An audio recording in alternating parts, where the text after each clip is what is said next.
सस्ता tank F-35 पर हमला। अमेरिका और ईरान ने एक दूसरे पर बेहद घातक हमले शुरू कर दिए हैं। हैरान करने वाली बात तो यह है कि जो ट्रंप लगभग 36 घंटे पहले इजराइल के प्रधानमंत्री नेतन्याहू को धमकियां दे रहे थे कि ईरान पर हमला मत करना, वो ट्रंप अब ईरान पर इतने जबरदस्त हमले कर चुके हैं जिसकी वजह से ईरान में भारी तबाही हुई है। राष्ट्रपति डोनाल्ड ट्रंप ने ईरान पर आरोप लगाया कि ईरान की सेना ने अमेरिका के लड़ाकू हेलीकॉप्टर अपाचे को मार गिराया है।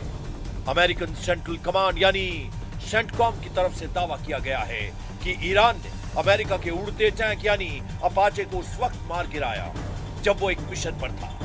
इधर ईरान ने अमेरिका से हमले का बदला लेना शुरू कर दिया है। दावा किया गया है कि ईरान ने 3 अरब देशों में अमेरिका के 21 सैन्य ठिकानों पर तूफानी मिसाइल और ड्रोन हमले किए हैं। कुछ रिपोर्ट्स में यह भी दावा किया जा रहा है कि ईरान अमेरिका पर बेहद सटीक हमले करने वाला है और ईरान को एक खुफिया मिशन के तहत ईरान समर्थित कुख्यात हैकर ग्रुप हंडाला ने अमेरिकी हथियारों और गुप्त अड्डों की खुफिया जानकारी ईरान की IRGC को दे दी है। खबर तो यहां तक आ चुकी है कि ईरान ने बहरीन में मौजूद अमेरिकी नौसेना के 5वें बेड़े के हेडक्वार्टर पर घातक हमला किया है। कुछ रिपोर्ट्स में यह भी दावा किया गया है कि अमेरिका के F-35 जेट के हैंगर पर भी ईरान ने जबरदस्त हमला किया है। हम शुरुआत करते हैं उस खबर से जिसने ट्रंप को मजबूर कर दिया कि वो ईरान पर हमला करे। अमेरिका के 21 ठिकानों पर हमले, ईरान में ट्रंप ने मचाई भारी तबाही। जरा ईरान की दहाड़ती मिसाइलों को देखिए जो 250 से लेकर 1200 किलोमीटर दूर अरब के 3 देशों में मौजूद अमेरिकी सैन्य ठिकानों पर घातक हमले कर रही है। ईरान का दावा है कि यह हमला उसने इसलिए किया क्योंकि अमेरिकी सेना ने हॉर्मुज में मौजूद ईरानी तेल भंडार और द्वीप पर तूफानी हमले किए हैं। पहले हम आपको बताते हैं कि ईरान ने हमले अमेरिकी ठिकानों पर कहां-कहां किए हैं और ईरान ने मिसाइलें कहां से दागी हैं। मरकजी प्रांत से मिसाइल हमला, ईरान का अमेरिका से बदला। ताजा सैन्य और खुफिया दावों के मुताबिक ईरान का मरकजी प्रांत मौजूदा ईरान युद्ध में एक बहुत बड़ा केंद्र बनकर उभरा है। खुफिया और सैटेलाइट ट्रैकिंग इनपुट्स के मुताबिक 10 जून को तड़के ईरान के इस्लामिक रेवोल्यूशनरी गार्ड्स कॉर्प्स यानी IRGC ने मरकजी प्रांत के खोमेन शहर में बने अपने अंडरग्राउंड मिसाइल बेस से हमले किए हैं। मोबाइल लॉन्चर से बहरीन और कुवैत में मौजूद अमेरिकी ठिकानों की तरफ बैलिस्टिक मिसाइलें और ड्रोन दागे हैं। कुवैत के रक्षा मंत्रालय और बहरीन डिफेंस फोर्स ने पुष्टि की है कि तड़के उनके एयर स्पेस में कई हवाई खतरे देखे गए जिन्हें उनके एयर डिफेंस सिस्टम ने इंटरसेप्ट किया। ईरान ने ये मिसाइलें मरकजी प्रांत खोमेन से दागी। ये मिसाइलें सीधे बहरीन में अमेरिकी नौसेना के 5वें बेड़े और कुवैत के अमेरिकी बेस की तरफ टारगेट करके दागी गई। मरकजी प्रांत खासकर अराक और खोमेन इस समय ईरान का वो लॉन्चिंग पैड बन चुके हैं जहां से वो अमेरिका खाड़ी देशों और इजराइल पर अपनी लंबी और मध्यम दूरी की मिसाइलें दाग रहा है और इसी वजह से अमेरिकी सेंट्रल कमांड यानी सेंटकॉम इस पूरे सूबे के सैन्य इंफ्रास्ट्रक्चर को नष्ट करने में जुटी है। ईरान ने मार गिराया अपाचे, ट्रंप ने लिया उड़ते टैंक का बदला।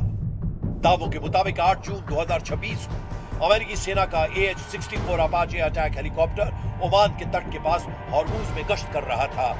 उसी वक्त ईरान के शाइद ड्रोन ने बेहद सटीक हमला किया, अमेरिकी लड़ाकू हेलीकॉप्टर को मार गिराया। दावा किया जा रहा है कि ईरान ने अपाचे हेलीकॉप्टर को किसी पारंपरिक एंटी एयरक्राफ्ट मिसाइल से नहीं बल्कि ईरान के घातक शाइद सुसाइड ड्रोन से मार गिराया। खुफिया रिपोर्ट्स के मुताबिक हवा में उड़ान भर रहे अमेरिकी अपाचे हेलीकॉप्टर से ईरान के शाइद ड्रोन की सीधी टक्कर हुई जिसके कारण हेलीकॉप्टर तुरंत क्रैश होकर खाड़ी के पानी में जा गिरा। हालांकि अमेरिकी राष्ट्रपति डोनाल्ड ट्रंप और पेंटागन इसे ईरान का सीधा और जानबूझकर किया गया हमला मान रहे हैं, जबकि ईरान इसे ह्यूमन एरर या महज एक एक्सीडेंट बता रहा है। दावा किया जा रहा है कि अमेरिकी नौसेना के इतिहास में पहली बार बहरीन स्थित टास्क फोर्स 59 द्वारा संचालित एक रोबोटिक ड्रोन बोट ने दुर्घटना के मात्र 2 घंटे के भीतर रात करीब 3:30 बजे दोनों अमेरिकी पायलटों को समंदर से सुरक्षित निकाल लिया। फॉक्स न्यूज के मुताबिक एक वरिष्ठ अमेरिकी अधिकारी ने कहा कि ईरान के 20 ठिकानों पर हमला किया गया। अमेरिकी सेंट्रल कमांड ने दक्षिणी ईरान में भीषण हवाई हमले किए। अमेरिकी लड़ाकू विमानों ने हॉर्मुज जल डमरू मध्य के पास स्थित ईरानी एयर डिफेंस ग्राउंड कंट्रोल और सर्वेलांस रडार साइट्स को निशाना बनाया। धमाकों की गूंज बंदर आवास, केशव द्वीप, जस्क और सिरिक में सुनी गई। अधिकारी के अनुसार अमेरिकी सेंट्रल कमांड यानी सेंटकॉम ने कहा है कि फिलहाल अमेरिकी हमले खत्म हो चुके हैं, लेकिन स्थिति अभी भी सक्रिय बनी हुई है। उन्होंने कहा कि अगर ईरान जवाबी कार्रवाई करता है तो अमेरिकी सेना प्रतिक्रिया देने के लिए पूरी तरह तैयार है। खुफिया दावों के मुताबिक ईरान समर्थित कुख्यात हैकर ग्रुप हंडाला ने फारस की खाड़ी में मौजूद सभी अमेरिकी सैन्य ठिकानों की सटीक लाइव लोकेशन और कोऑर्डिनेट्स हैक करके आईआरजीसी को सौंप दिए हैं। हैकर्स ने चेतावनी दी है कि जल्दी ही इन कोऑर्डिनेट्स पर शाहिद 136 ड्रोनों का स्वागत करने के लिए तैयार रहे। ईरान समर्थित कुख्यात हैकर ग्रुप हंडाला एक ऐसे साइबर लड़ाके हैं जो अमेरिका के आधुनिक हथियारों पर भारी पड़ने लगे हैं। बहरीन, कुवैत, जॉर्डन टारगेट, 5वें बेड़े F-35 अड्डे पर हमला। ईरान पर जिस रफ्तार से अमेरिका ने हमला किया है उससे कहीं ज्यादा ईरान ने भी अरब देशों में मौजूद अमेरिकी अड्डों पर हमला किया है। ईरान की आईआरजीसी ने 3 अरब देशों में 21 अमेरिकी सैन्य ठिकानों पर हमले किए हैं। आईआरजीसी की नौसेना और मिसाइल यूनिट से बहरीन, कुवैत और जॉर्डन में अमेरिकी सैन्य ठिकानों पर ताबड़तोड़ हमले किए हैं। आईआरजीसी का दावा है कि उन्होंने बहरीन में अमेरिकी नौसेना के 5वें बेड़े के मुख्यालय पर ड्रोन दागे हैं। वहीं खुफिया इनपुट है, ईरान ने जॉर्डन में F-35 हैंगर को तबाह करने का दावा किया है। पेंटागन के सूत्रों के हवाले से खबर है कि ईरान की वायु रक्षा प्रणाली ने दक्षिणी ईरान के जैम इलाके के ऊपर उड़ान भर रहे एक अमेरिकी खुफिया ड्रोन MQ-9 रीपर को मार गिराया। आईआरजीसी ने आधिकारिक बयान जारी कर दावा किया है कि उनकी लंबी दूरी की बैलिस्टिक मिसाइलों ने जॉर्डन के अल अजराक एयरबेस पर स्थित F-35 लड़ाकू विमानों के हैंगर और एक मुख्य कमांड एंड कंट्रोल सेंटर को पूरी तरह नष्ट कर दिया है। हालांकि जॉर्डन की सेना ने कहा कि उन्होंने ईरान की तरफ से आ रही 5 मिसाइलों को हवा में ही इंटरसेप्ट कर लिया और उनका मलबा खाली इलाके में गिरा है। इसके अलावा ईरान ने खाड़ी देशों को सख्त चेतावनी दी है, जमीन दी तो अंजाम भुगतोगे।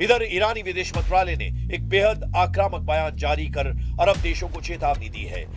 ईरान ने कहा है कि अगर किसी भी देश ने अमेरिका या इजराइल को अपने खिलाफ हमला करने के लिए अपनी जमीन, एयर स्पेस या फिर मिलिट्री फैसिलिटी का इस्तेमाल करने दिया तो ईरान उसे सीधे युद्ध में शामिल मानेगा और उन पर जवाबी हमला करेगा।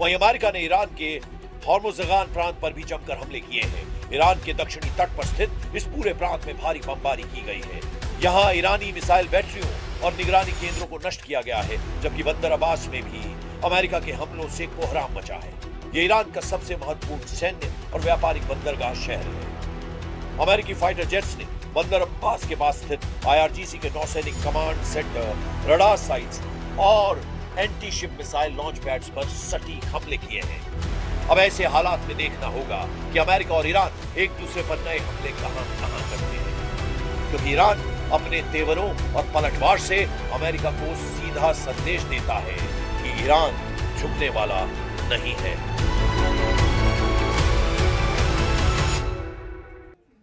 डोनेट्स्क में रूस यूक्रेन की जंग अपने सबसे खतरनाक दौर में पहुंच गई है। सिर्फ 24 घंटे में 200 से ज्यादा सैन्य झड़पें हुई हैं। दोनों देशों की सेनाओं ने एक दूसरे के मिलिट्री ठिकानों के साथ ऊर्जा ठिकानों पर भी हमला किया। ज़ेलेंस्की ने तो दावा किया है कि रूस के अंदर तक हमला करने के लिए उन्होंने 3000 की रेंज वाली क्रूज मिसाइल का इस्तेमाल किया।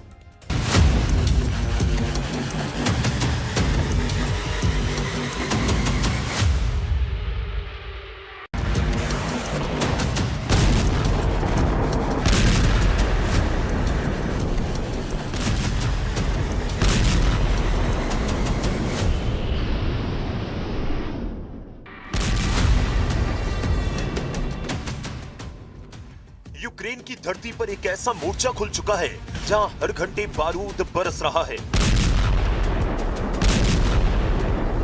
हर मिनट सैनिक मारे जा रहे हैं और हर दिन युद्ध पहले से ज्यादा भयानक होता जा रहा है। डोनेट्स्क की लड़ाई पुतिन और ज़ेलेंस्की दोनों के लिए आन बान शान के साथ बदले की लड़ाई बन चुकी है। पॉक्रोवस्क एक ऐसा नाम जब रूस यूक्रेन जंग की नई पहचान बन चुका है। 24 घंटे में 234 सैन्य झड़पें, 1190 रूसी सैनिकों की मौत का दावा, 74 तोपखाना सिस्टम तबाह, 2200 से ज्यादा ड्रोन खत्म। लेकिन सबसे बड़ा सवाल, इतने नुकसान के बाद भी पुतिन और ज़ेलेंस्की जंग से पीछे क्यों नहीं हट रहे हैं? ये तस्वीरें किसी हॉलीवुड फिल्म की नहीं, यूक्रेन और रूस के बीच बारूदी जंग की नई तस्वीर है।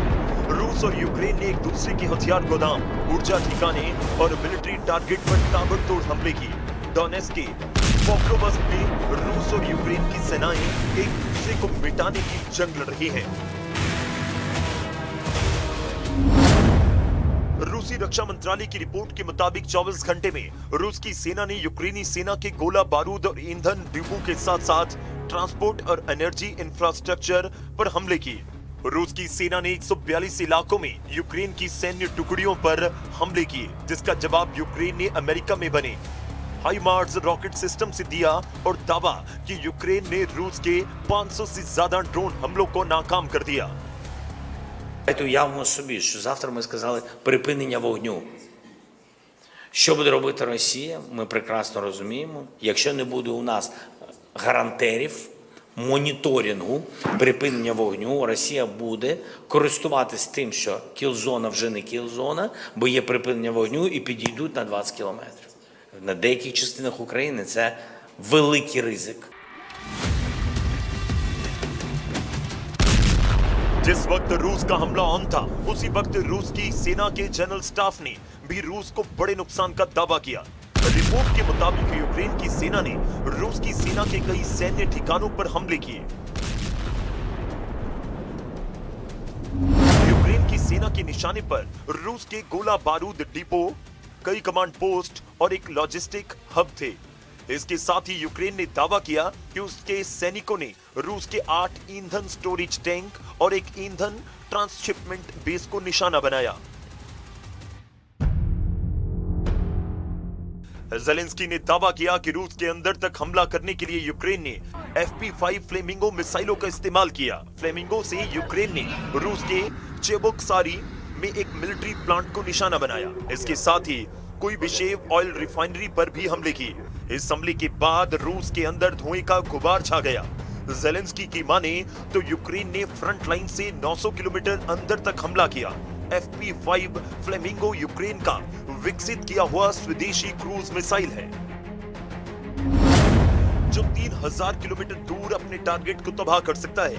इसमें 1.5 टन का वॉरहेड है, जो दुश्मन के सबसे सुरक्षित ठिकानों पर गहरे हमले की ताकत देता है।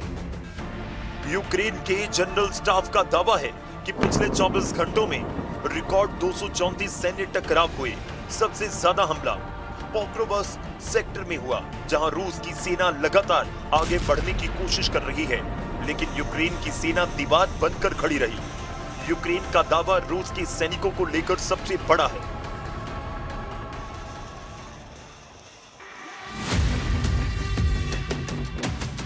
तो क्या यूक्रेन की सेना ने केवल 24 घंटे में रूस की सेना के 1190 सैनिकों को या तो मार दिया या हमले में वो घायल हो गए? क्या यूक्रेन का हमला इतना भयानक था कि रूस के 74 आर्टिलरी सिस्टम तबाह हो गए, 3 टैंक और 7 बख्तरबंद गाड़ियां कबाड़ हो गईं? यानी केवल 24 घंटे में करीब $331 मिलियन का झटका यूक्रेन ने रूस को दे दिया। अगर रूस इतना नुकसान झेल रहा है, तो फिर पुतिन की सेना आगे क्यों बढ़ रही है? आखिर क्रेमलिन की वॉर स्ट्रेटजी क्या है? क्या रूस की रणनीति अब बिजली की रफ्तार से जीतने की नहीं, बल्कि धीरे धीरे दुश्मन को थकाकर गिराने की है? यानी सैनिक मरेंगे, टैंक टूटेंगे, लेकिन रूस का हमला नहीं रुकेगा। क्या पुतिन की रफ्तार टूट चुकी है या यूक्रेन को जंग में थकाने का यह नया खेल शुरू हो गया है? दूसरी तरफ एक रिपोर्ट रूस के वॉर मिशन पर सवाल खड़े कर रही है। अभी कुछ दिनों में आई कई रिपोर्ट्स में दावा किया गया कि रूस की रफ्तार पहले के मुकाबले बहुत धीमी हो गई है।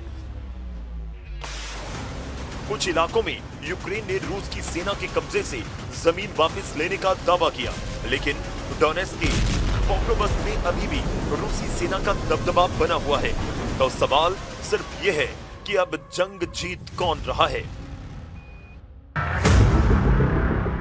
क्या पुतिन अपने सैनिकों की कीमत पर युद्ध को लंबा खींच रहे हैं? क्या यूक्रेन के पास इतनी ताकत बची है कि वो इस दबाव को झेल सके? और पोक्रोवस्क वही जगह बनने जा रही है जहां इस युद्ध की दिशा तय होगी। Говорю, я не вижу смысла встречаться.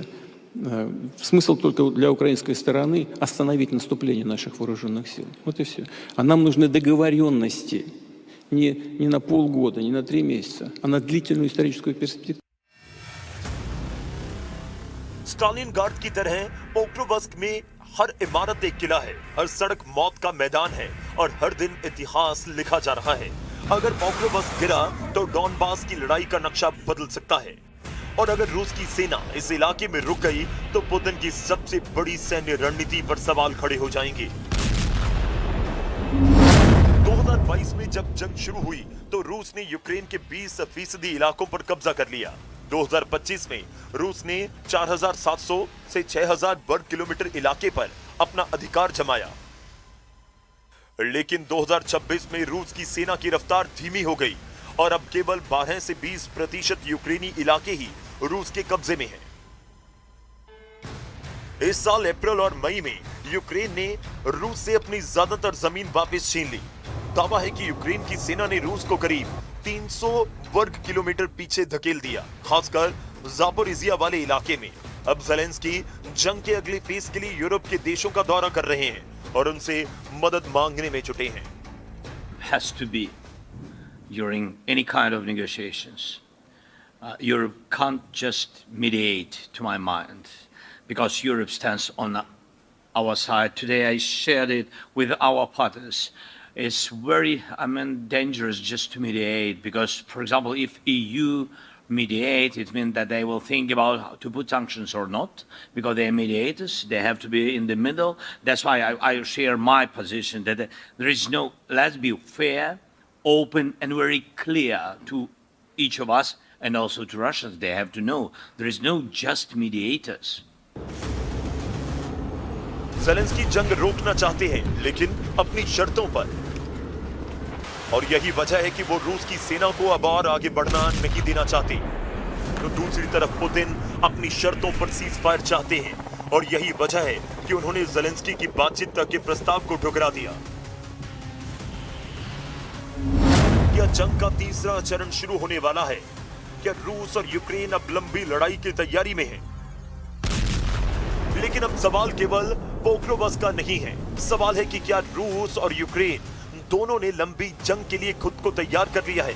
एक तरफ रूस की फैक्ट्रियां 24 घंटे मिसाइल, ड्रोन और गोला बारूद बनाने में जुटी हैं, तो दूसरी तरफ यूक्रेन यूरोप से नई एयर डिफेंस सिस्टम, मिसाइल और आर्थिक मदद जुटाने में लगा हुआ है। यानी अब लड़ाई केवल मोर्चे पर नहीं, बल्कि हथियारों के उत्पादन और विदेशी समर्थन की भी बन चुकी है। रूस लगातार अपने सैन्य बजट को बढ़ा रहा है। यूक्रेन पश्चिमी देशों से मदद मांगने में जुटा हुआ है। यही वजह है कि सीज फायर की बात हो रही है, लेकिन जमीन पर दोनों सेनाएं किसी समझौते की नहीं, बल्कि अगले बड़े संघर्ष की तैयारी करती हुई